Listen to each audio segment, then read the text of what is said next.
I describe uncertainty as a moment of not being sure of what is going to happen next.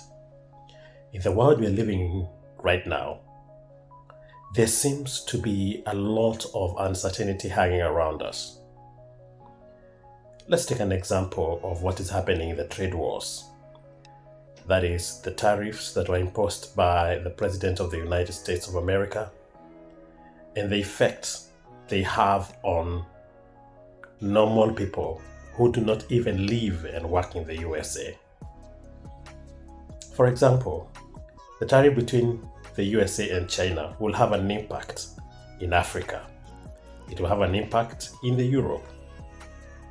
The tariff that will be levied against Europe, for example, will have an impact on the South Americans. So it's a global thing. And this uncertainty has caused a lot of people not to invest and not to, put their money in stocks, in bonds and bills, because they are not sure of what is going to happen. They are all holding back, which is silently but slowly causing some sort of a recession. There's some soft recession that is happening without the hula baloo of recession, the normal hula baloo that would happen normally in case a global recession occurs. But this is purely caused by the fact that people are not sure of what's going to happen next. These tariffs, as they are imposed by the President of the United States, I dare say even he doesn't know what the outcome will be. He only hopes that it will work to the advantage of the Americans. But he's not sure how the world will react. And what I'm more concerned about is the fact that a lot of the world leaders, or let me not just talk about the world leaders, let's talk about the world generally. We have lived in a period of relative stability, relative peace, relative comfortability. What that breeds is men and women who are not hardcore, who are not cut out to deal with catastrophes, who are not cut out to deal with hardships.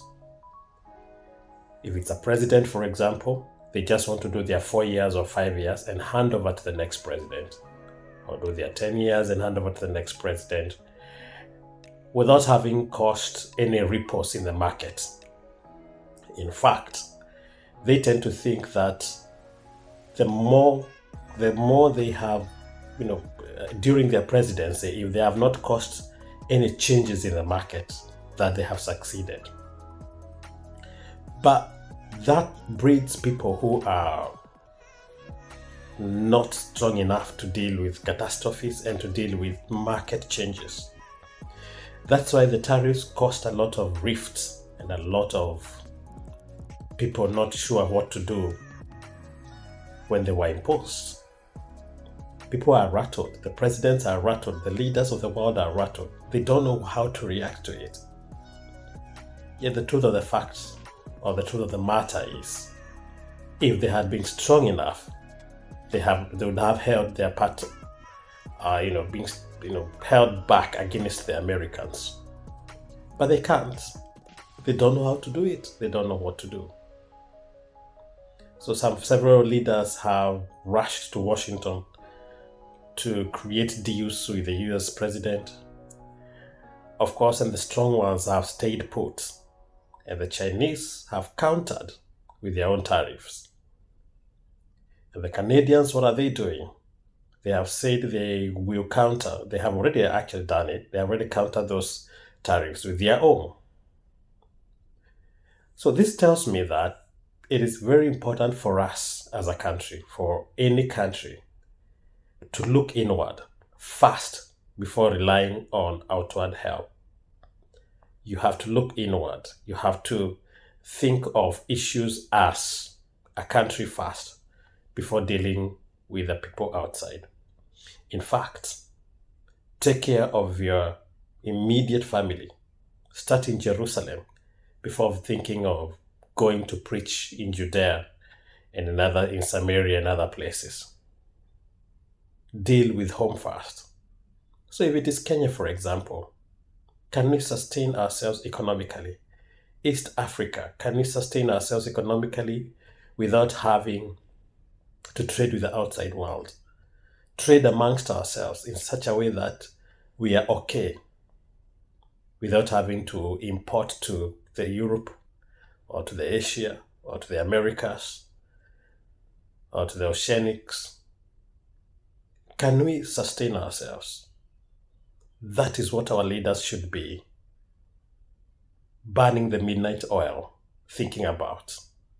Self-sustainability, not dependency.